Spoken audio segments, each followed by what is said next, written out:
Is cold brew coffee just another way for Starbucks to get you to part with your hard-earned cash, or is there really something special about it? Here's what makes this slow-brewed cold coffee variety stand out from the rest of the Starbucks menu.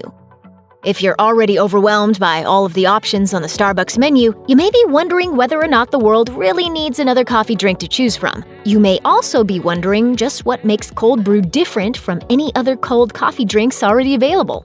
For starters, iced coffee and cold brew are made with entirely different brewing processes. Iced coffee is essentially hot coffee brewed at twice the strength and served over ice. In order to make a batch of cold brew, Starbucks adds its blend of coffee grounds to cool, filtered water and steeps them for 20 hours. Starbucks describes the flavor of cold brew as having, quote, the right balance of sweetness with citrusy and chocolate notes. In case you're wondering, those iced espresso beverages don't use cold brew coffee either. They're made by pouring espresso shots over cold milk or water and ice. Cold brew is something completely different, and now you know. If you thought Starbucks' 20-hour cold brew steeping process was intense, Starbucks Nitro Cold Brew takes things to the next level. The drink puts a twist on the coffee chain's traditional cold brew coffee by infusing it with nitrogen bubbles. Nitro Cold Brew comes out cold, so you won't need ice. It also comes out with a foamy top, much like beer, so you can forget the milk, sugar, and straw.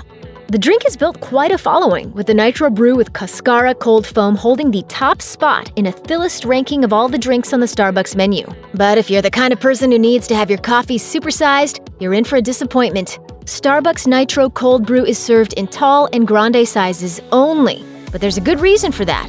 The drink is not available in venti because serving it in that size would cause the drink to lose the frothiness and bubbles that make it special. From your first sip, you'll notice that Starbucks Cold Brew has a distinct flavor from the other cold coffee drinks on the menu. Everything from the beans to the special slow brewing process gives Starbucks' latest coffee creation a reason to stand out from the rest of the pack. Starbucks Cold Brew starts with a unique blend of coffee from Africa and Latin America that is specifically designed to be served cold.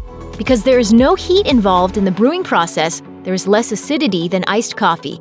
And as a result, cold brew has a much smoother, full-bodied flavor, according to Starbucks. The delicious, smooth flavor of Starbucks cold brew may make you want to gulp down your drink in record time, but try to resist. Take your time to enjoy the taste, because the flavor will not change with the temperature. Unlike iced coffee, the cold brewing process helps to keep the flavor consistent. You may depend on your daily dose of coffee to give you the energy you need to get through your day, but you may not know that a lot of other good things are happening in the process. Drinking a cold brew coffee provides many of the same health benefits as hot coffee, according to Healthline. Caffeine consumption has been shown to help boost your metabolism and enhance your mood, and drinking coffee can also help protect you from serious illnesses. According to a study by Harvard Medical School, drinking 3 to 4 cups of coffee each day has been linked with a reduced risk of serious illnesses such as type 2 diabetes, cardiovascular disease, and Parkinson's disease.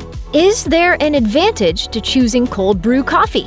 Cold brew is 67% less acidic than other varieties, which means that it may be easier for people with sensitive stomachs to digest. And if you always add cream or milk to change the sweetness or texture of your coffee, opt for Nitro.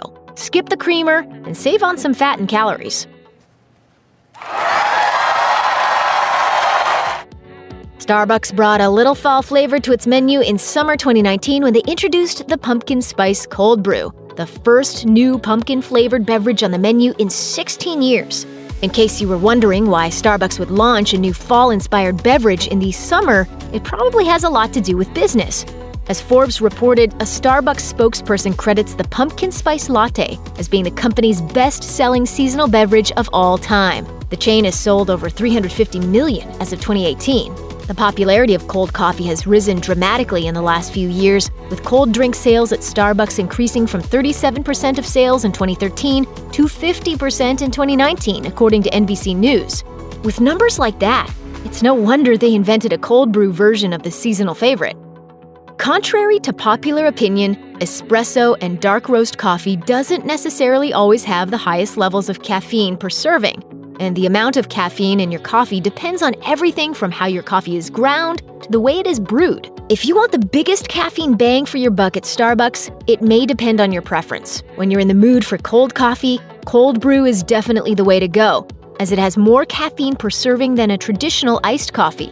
According to the nutrition facts listed on the Starbucks website, the Grande Cold Brew contains 205 milligrams of caffeine compared to 165 milligrams of caffeine in a Grande iced coffee. But you might also want to consider that a Grande Pike Place has 310 milligrams of caffeine, so it's all down to one question: hot or cold? Check out one of our newest videos right here. Plus, even more mashed videos about your favorite stuff are coming soon. Subscribe to our YouTube channel and hit the bell so you don't miss a single one.